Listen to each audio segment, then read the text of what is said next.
Kevin Pietersen ने बोला that word जो हम लोग भी उसको बहुत कुछ बोल सकते थे क्योंकि आरसीबी के लिए इतने साल खेला है, कुछ किया नहीं है, तो प्रोफेशनल डेकोरम मैंने मेंटेन कर रहा था।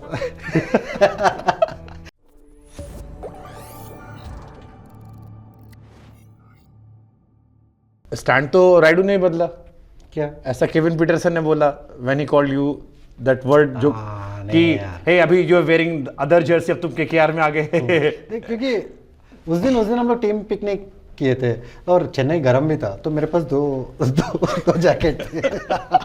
तो मैंने एसआरएच वर्सेस केकेआर, हाँ SRH versus SRH versus KKR था। हाँ। तो initially you were wearing SRH मतलब ऑरेंज। ऑरेंज, हाँ। और Peterson was also supporting SRH. No I think so, नहीं, he was supporting KKR. KKR, या हाँ, बाद में केकेआर आ गए तो he said he called you joker. और वो नहीं, वो मतलब देखो ऑन एयर उसने जो बोला है उसने बोला है, बट हम लोग भी उसको बहुत कुछ बोल सकते थे क्योंकि आरसीबी के लिए इतने साल खेला है, कुछ किया नहीं है, तो बट हम लोग बोले he said it ना, he said it ना, ठीक हो गया।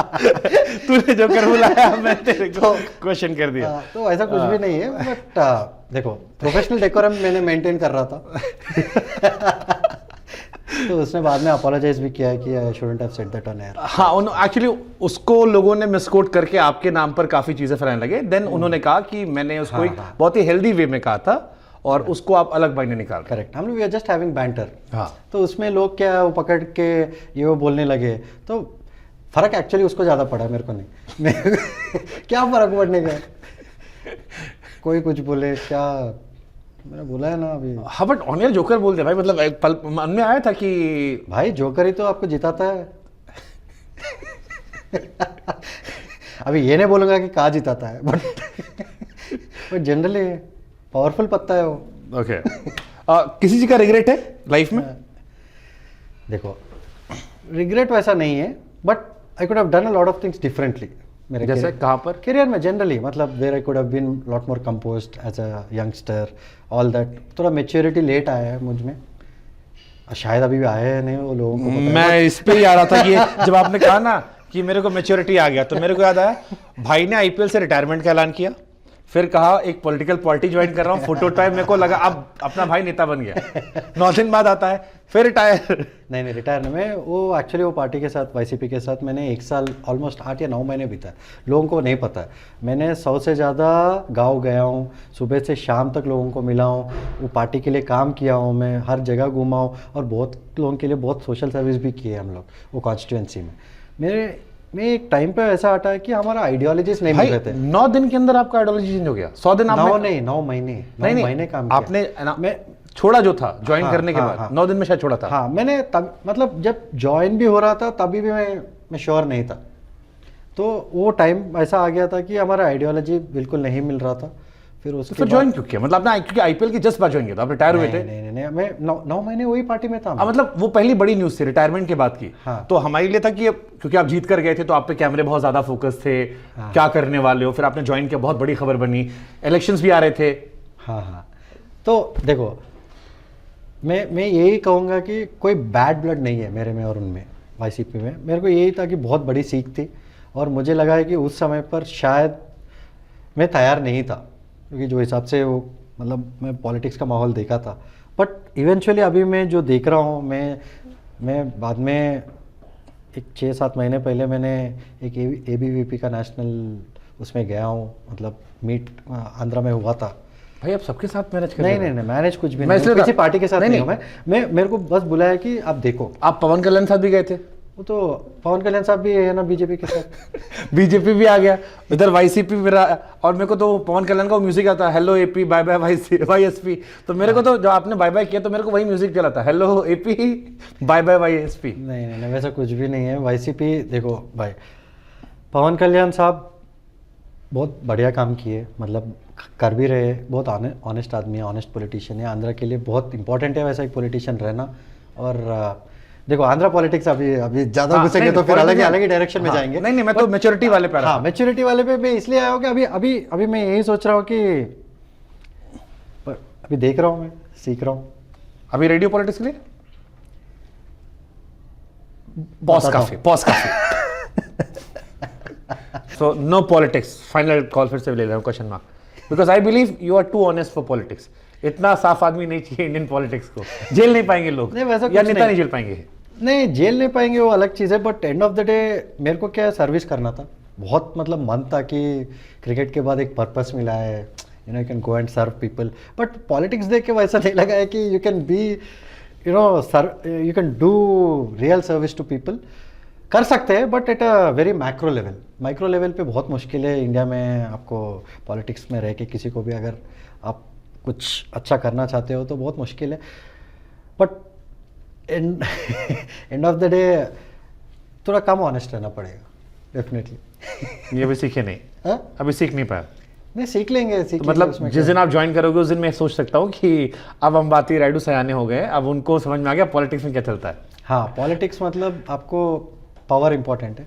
पावर इसलिए इंपॉर्टेंट है कि you can do good for larger set of people. उस वो मैंने जाना है। मैंने जब गया था वो सिर्फ प्योर सर्विस के दौर पे गया था, और मेरे को थोड़ा I mean not setbacks but ideological setbacks लगे कि do I even belong here. अगर हाँ, फिर मेरे को लगा है कि ऑनेस्ट पॉलिटिशियंस भी रहना बहुत ज़रूरी है, बिकॉज नॉन करप्ट पॉलिटिशियंस भी रहना ज़रूरी है। अगर इंडिया को आप जहन में रख रहे हो तो इंडिया फर्स्ट पॉलिसी रहना बहुत ज़रूरी है।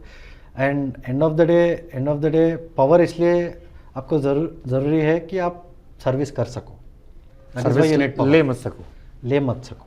You don't make people into slaves, you empower people. For that you need ideology, and ideology should always be India first, and that ideology will happen with youngsters coming into politics with a good mindset. And of course honest people can always become good politicians. I'll tell you why, because they can always strike a balance. But a corrupt person can never be a good politician, because he'll always be corrupt for the rest of his life. Again I will be asking कि why you left then?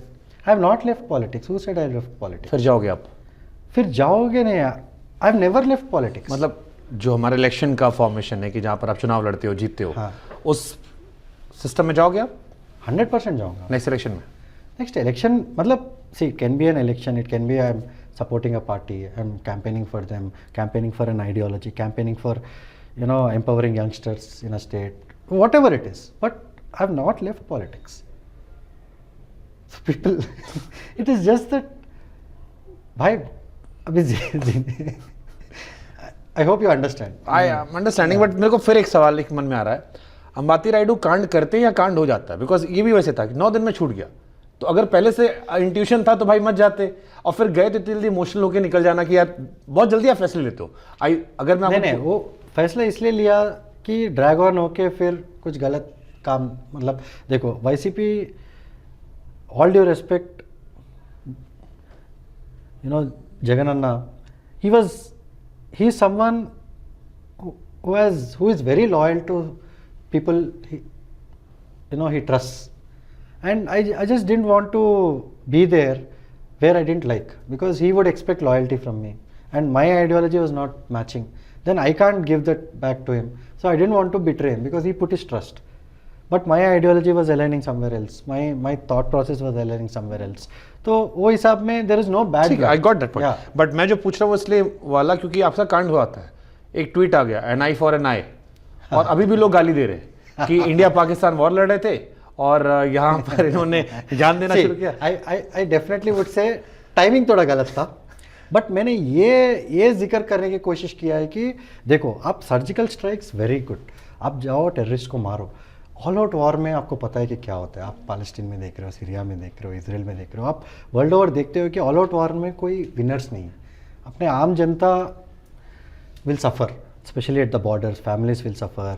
मेरा एक दोस्त था, he was getting a phone call, उनके बच्चे cupboard वबोर्ड में चुप के रात भर रह रहे थे। तो all this was we don't need a war, we need war against terrorism that we all support. जाके आप टेररिस्ट को मारो, घुस के मारो। It is not against the people of Pakistan. Correct. Difference is वहाँ फंक्शन जो हो रहा है वो आर्मी फंक्शन कर रही है। Correct. अगर एक स्टेट का हेड ये कहता है कि हमारे पास मदरसे में बच्चे हैं जो जाएंगे, या जो भी फैसले हो रहे हैं उनके क्रिकेटर्स, उनका आइडियोलॉजी डिफरेंस हो, सो एक टाइम पे लोगों ने डिफरेंशिएट करना शुरू किया क्या ये जो वॉर है वो सिर्फ उनका है जो बॉर्डर पे लड़ रहा है, बिकॉज अल्टीमेटली हमारा भी था। और आपको लेकर जो गुस्सा आया था वो ये था लोगों का कि ड्यूरिंग वॉर अभी चल रहा है, थोड़ा बाद में कर लेते भाई। नहीं, बाद में देखो वही वही टाइम पे काम रहना जरूरी है ना। हाँ नहीं दैट्स ट्रू, आप जो कह रहे हो मैं एंडोर्स कर रहा हूँ कि अल्टीमेटली देखो, वॉर अभी अल्टीमेटली 2 दिन के बाद गवर्नमेंट भी वही डिसीजन लिया है, विच इज वाइज। बट वो टाइम पे क्या है, जब इमोशंस हाई रहते हैं, that is also very important too, तो आप नहीं it's very important to think logically also. We are nobody is against terrorism. आप जाके अगर उनका गवर्नमेंट टेररिस्ट है, घुस के मारो उनको भी, कोई ये नहीं बोल रहा है कि मत मारो, पूरा गवर्नमेंट को उड़ाओ, बट इन द प्रोसेस उनके जनता, अपने जनता जो रोज काम करते हैं, उनके बच्चे मैं रहते आपसे हैं, पूरा फ्यूचर है। सहमत, पूरा सहमत। आप एक बात बताओ, अगर वॉर होता है तो यू थिंक एक generation, 2 generation will affect at least 3 or 4 generations of Indians or Pakistan. 100%. So that is my only. But it was about only timing. reasoning. It was about Yes, timing. Yes, timing. Yes, definitely I agree. Timing could have been better. I'm accepting. But Because आपके but मैं reasoning दे रहा हूँ. नहीं that is the whole आपके thing. Timing को misquote करे कोई और उसका इस्तेमाल करे, वो एक था लोगों का कि यार नहीं करने दो ना भाई, मेरे को फर्क नहीं पड़ता कौन मिसकोट कर रहे हैं, कौन इस्तेमाल कर रहे हैं, but I was firmly with the government. ऐसा कुछ भी नहीं है, मैं बीजेपी के लिए कैंपेन भी किया हूँ। तो सबसे ज्यादा उन्हीं की सपोर्टर ने गाली दी आपको। तो क्या है अभी, मतलब those are emotions, they are not meaning that. So we understand that is not the thing. The thing is our people should be happy. I mean, end of the day, Indians across India, border पे family से, वो भी अपने ही family है ना। अगर border के 1 foot भी इधर है, उधर कोई फैमिली जी रहा है, हम लोग साउथ में, मतलब मैं हैदराबाद में बैठ के कुछ भी बोल सकता हूँ, क्योंकि इधर तक तो आएगा ही नहीं कुछ भी, बट उनके बारे में भी सोचो ना। नहीं ना, we still take them as Akhand Bharat. नहीं उनको जोक्स अपार्ट, वो पॉलिटिकल पार्ट है, वो मैं नेताओं से पूछ लूंगा।